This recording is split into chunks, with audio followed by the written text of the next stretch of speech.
Frank, you'll have a new trade targets board coming to dailyfaceoff.com soon. And I wanted to kind of rapid fire go through a few interesting names. Let's go to the top 10. There is one new name that joins that group for you. It's Ross Colton at number 8. What's behind this? Why are the Avs looking to move on from him again so soon after they acquired him?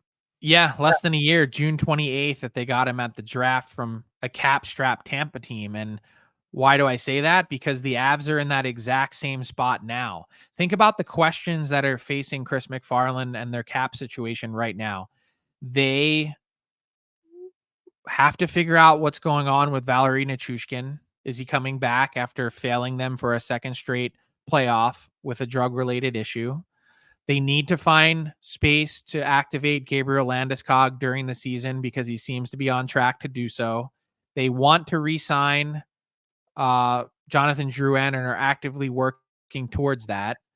And also Casey Middlestat, who kind of came in and took that second-line center job and bumped Colton down the lineup, also needs a new contract. So they've got a lot of gymnastics, a lot of hurdles to clear on the cap, and that makes Colton, actually coming off of a career high 40-point season, someone that is available in Colorado. Ilya Mikheyev in Vancouver, how difficult is it proving to be to get that contract off the books? It's a must have. If you're going to take a run at Jake Gensel, if you're going to keep Nikita Zadorov, there's no other way to do that other than trading Ilya Mikheyev. And at some point here in the near future, if they can't unload him, they're going to have to attach an asset to him in order to make it happen.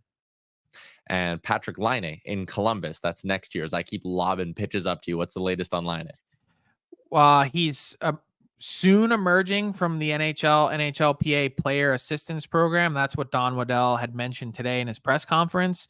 He is someone that, given all that he's gone through in the last year, teams really want to get a good handle on where he's at mentally and maybe even physically with that little shoulder operation. So teams want to talk to him before they pull the trigger on trading for him. And they're actually not permitted to do so until after he exits the program. And so Don Waddell said that's coming. I'd expect the trade will heat up shortly after that on the other side. We keep hearing about all these teams in kind of the top 15 who want to move their picks, move up, move down. How many first round picks are truly in play ahead of the first round, which is 8 days away?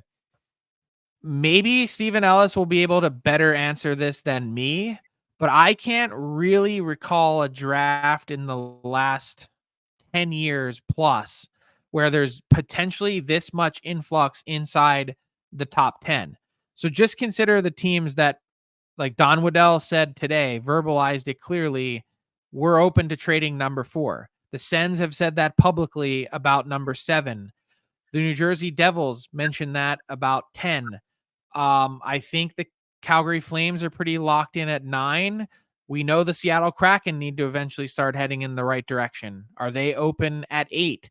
Like, there's a lot happening here with these top 10 picks, to say nothing of some of the other ones. I feel like this draft, more than any other, is highly dependent on the order in which players go off the board.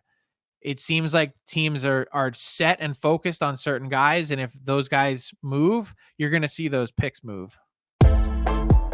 What's up, hockey fans? If you enjoyed that video, then you need to be hitting the subscribe button right here at Daily Faceoff. Exclusive interviews and analysis from our hockey insider Frank Seravalli, fantasy updates from Brock Sagan, and a daily live show at noon Eastern, Monday through Friday. You don't want to miss any of the fantastic content, so hit that subscribe button.